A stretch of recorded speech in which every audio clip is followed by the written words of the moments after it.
সংক্ষেপে কৃষি আইন 2020 ও তার প্রভাব। 2020 করোনার মহামারী দেশ জুড়ে এক ভয়াবহ অবস্থা।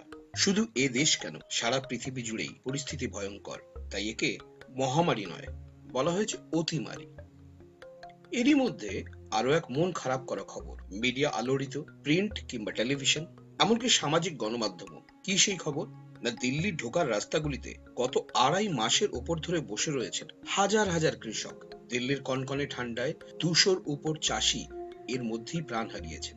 এদিকে দরবারি মিডিয়াগুলিতে লাগাতার প্রচার চলছে এদেরকে নাকি ভুল বোঝানো হয়েছে, তাই এই অনাসৃষ্টি।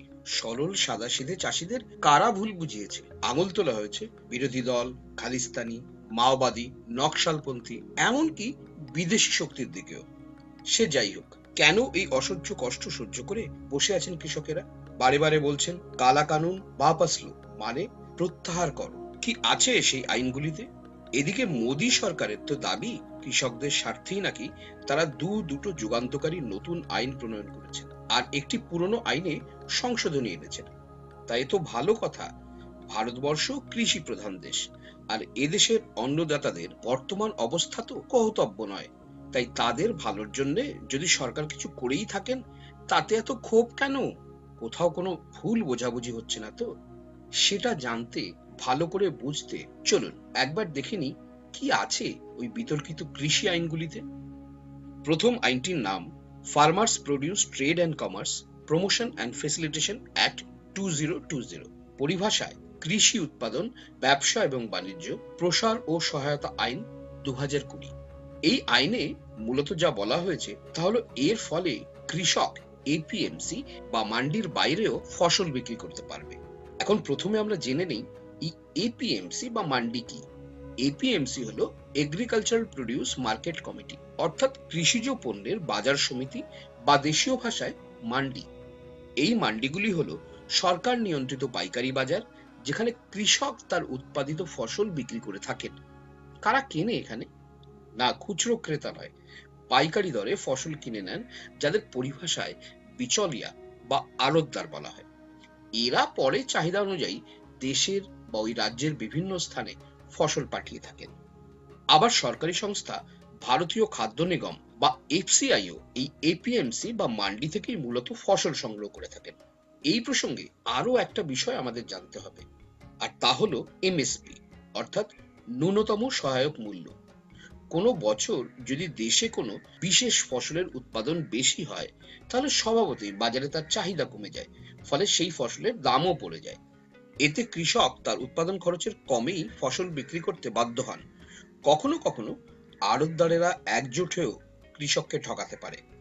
তাই সরকার নির্ধারিত এই ন্যূনতম সহায়ক মূল্য বা এমএসপি কৃষককে সমূহ ক্ষতির হাত থেকে বাঁচায়। এই এপিএমসি বা মান্ডির চল অবশ্য ভারতের সব রাজ্যে নেই। দেশের 29টি রাজ্যের মধ্যে কেবলমাত্র 19টি রাজ্যেই এই এপিএমসি চালু আছে। এর বৈশিষ্ট্য হচ্ছে ওইসব রাজ্যে বাজার সংগঠিত ও সুসংহত, এবং এইসব রাজ্যে কৃষকদের স্বার্থ কিছুটা হলেও সুরক্ষিত। তাদের অবস্থা বাকিদের চেয়ে ভালো বইকি। তবে যেসব রাজ্যে এপিএমসি চালু আছে সেখানে কিন্তু মান্ডিতে ফসল বিক্রি বাধ্যতামূলক। রাজ্য সরকার ও মান্ডিগুলি কিছু রাজস্ব আয় করে থাকে। এই আইনে আপাত দৃষ্টিতে কৃষকদের তেমন কিন্তু কোনো ক্ষতি নেই। কেন? না, কৃষকেরা মান্ডির বাইরে তখনই ফসল বিক্রি করবে যখন তারা বেশি দাম পাবে, আর না পেলে এপিএমসি তো রইলই। অর্থাৎ রাজ্য সরকারের রাজস্ব ক্ষতির সম্ভাবনা থাকলেও কৃষকদের স্বার্থ এতে অক্ষুণ্ণ থাকবে বলেই মনে করায় তো কোনো দোষ নেই। দ্বিতীয় আইনটির নাম farmers empowerment and protection agreement on price assurance and farm services act 2020। কৃষক ক্ষমতায়ন ও সুরক্ষা মূল্য আশ্বাসন চুক্তি ও ফার্ম পরিষেবাদি আইন 2020।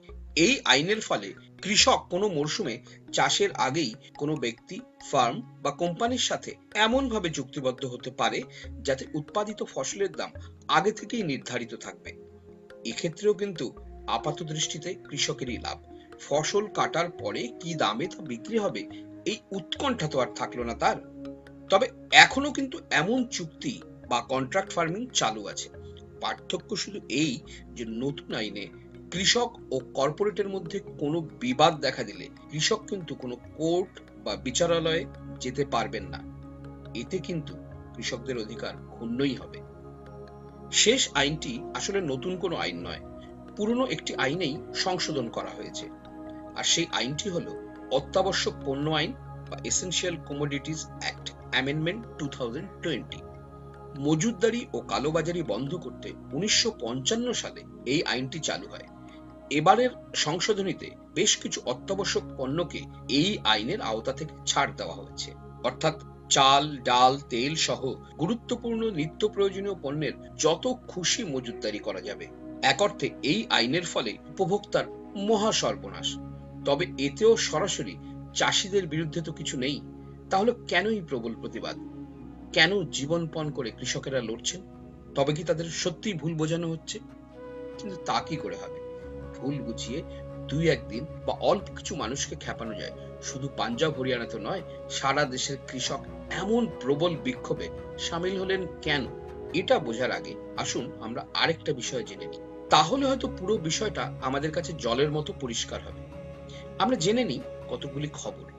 যেমন আম্বানি আদানিরা গত কয়েক মাসে 50টিরও বেশি এগ্রি কোম্পানি নথিভুক্ত করেছেন। এছাড়া আদানিরা ইতোমধ্যেই কৃষিজ পণ্য সংক্রান্ত ব্যবসায় প্রচুর লগ্নি করেছেন ও বিভিন্ন স্থানে সাইলো বা শস্য সংরক্ষণের ব্যবস্থা করেছেন বা করার পরিকল্পনা নিয়েছেন। অর্থাৎ এতদিন যে কাজে ছোট ও মাঝারি পুঁজি নিয়োজিত ছিল, এবার কর্পোরেট বা বৃহৎ পুঁজিও সেখানে হাত বাড়িয়েছে। তাই পুরনো অত্যাবশ্যক পণ্য আইনের বদল আনা একান্তই জরুরি ছিল। পুরনো আইন অনুযায়ী অত্যাবশ্যক পণ্যের খুব বেশি মজুতদারি বেআইনি, তাই বৃহৎ পুঁজির স্বার্থে তুলতে হবে মজুতদারির ঊর্ধ্বসীমা। মানে হলো এই যে সরকার এত কিছু করছে, এত আইনে রদবদল আনছে, তার মূল উদ্দেশ্য হলো ওই বৃহৎ পুঁজিকে আরো বেশি সুবিধা দেওয়া। এই আইন চালু হলে নিছক পুঁজির জোরে তাদের ঘরেই মজুদ থাকবে লক্ষ লক্ষ টন অত্যাবশ্যকীয় কৃষিজ পণ্য। উপভোক্তাকে ওই কতিপয় কর্পোরেট নির্ধারিত দামেই কিনতে হবে খাদ্যশস্য, আনাজপাতি। কিন্তু শুধু তাতেই কি সন্তুষ্ট তেনারা? না, ওই যে বলে না, এ জগতে হায় সেই বেশি চায়, আছে যার ভুরি ভুরি। তাই ওদের আরো চাই। পুঁজির লক্ষ্যই হলো সর্বাধিক মুনাফা বা প্রফিট। তাই শুধু বেচাতে লাভ করলেই চলবে না, কিনতে হবে সর্বনিম্ন দামে। কিন্তু এক্ষেত্রে তো একটাই বাধা, তা হলো কিছু কিছু রাজ্যের এই এপিএমসি আর ওই এফসিআই এর ন্যূনতম সহায়ক মূল্য বা এমএসপি। অতএব ওগুলোকেও হটাতে হবে। তাই সরকার প্রথম আইনটিতে এমন ব্যবস্থা করলেন যাতে কৃষককে প্রলুব্ধ করা যায় এপিএমসির বাইরে শস্য বেচতে। প্রথম সরকারি দরের চেয়ে বেশি দামে কিনবে বেসরকারি মান্ডিগুলো। কিছু কিছু কৃষক প্রথম লাভবানও হবেন। এর ফলে কি হবে? ধীরে ধীরে মান্ডিগুলো বন্ধ হয়ে যাবে কেনা বেচার অভাবে। মধ্যস্বত্বভোগীরাও নিশ্চিহ্ন হবে। তারপর আর কি? এপিএমসি নেই, ন্যূনতম সহায়ক মূল্যও নেই, পুরনো পাইকারেরাও নেই। কর্পোরেট যা দামে চাইবে সেই দামেই কিনবে ফসল। কৃষকের কোনো অধিকারই থাকবে না তার উৎপাদিত ফসলের মূল্য নির্ধারণে। কিন্তু এতেও ষোলকলা পূর্ণ হবে না, তাই আনা হয়েছে দ্বিতীয় আইনটি। আদতে এর ফলে কৃষক বাধ্য হবে জমিতে সে কোন ফসল ফলাবে তার অধিকার কর্পোরেটের কাছে বিকিয়ে দিতে। আর কর্পোরেট যদি এই চুক্তি অংশত বা পূর্ণত খেলাপও করে, আইনের দরজা কিন্তু চাষির কাছে চিরকালের জন্য বন্ধ। তাহলে আমরা কি দেখলাম? আমরা দেখলাম সরকার এমন কৃষি আইন আনলেন যাতে আপাত দৃষ্টিতে মনে হবে যেন কৃষকদেরই অর্থনৈতিক উন্নতির জন্য তাদের এত দরদ। আসলে কিন্তু কৃষকদের সর্বনাশ করে গুটি কয় পরিবারের হাতে কৌশলে আরো বেশি অর্থ তুলে দেওয়ার কারণেই প্রণয়ন করা হয়েছে এই আইন। এখন প্রশ্ন হলো, আমরা কেমন ভাবে দেখব সরকারের এই উদ্যোগকে?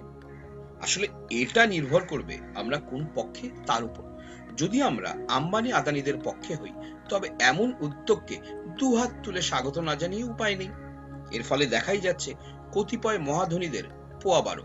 আর যদি আমরা তা না হই, যদি আমরা কর্পোরেটের পেটোয়া বুদ্ধিজীবী, সাংবাদিক বা রাজনীতিক না হই, তবে সর্বার্থে এর বিরোধ করা ছাড়া আর কোনো পথ খোলা নেই।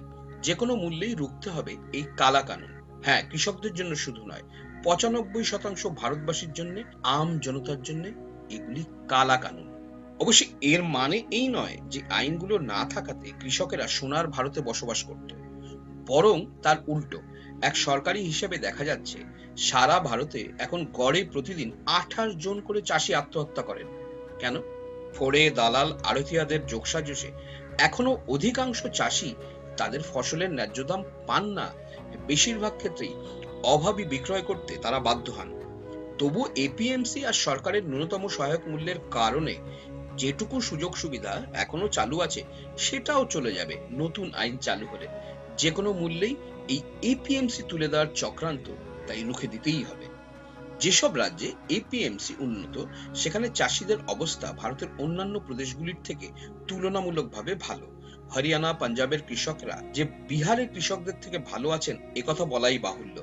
ফলে বর্তমান এপিএমসি ব্যবস্থা একে কিন্তু কোনো মতেই তুলে দেওয়া চলবে না।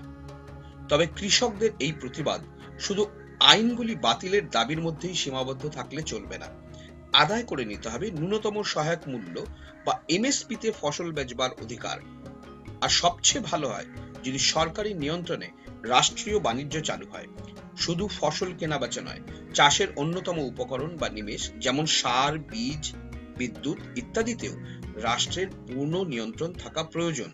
তাহলে শুধু হরিয়ানা, পাঞ্জাব কিংবা পশ্চিম উত্তরপ্রদেশ নয়, সারা ভারতের কৃষকেরা মাথা উঁচু করে বাঁচবেন। উপভোক্তারাও কৃষিজ পণ্যের কৃত্রিম মূল্য বৃদ্ধির হাত থেকে রক্ষা পাবেন।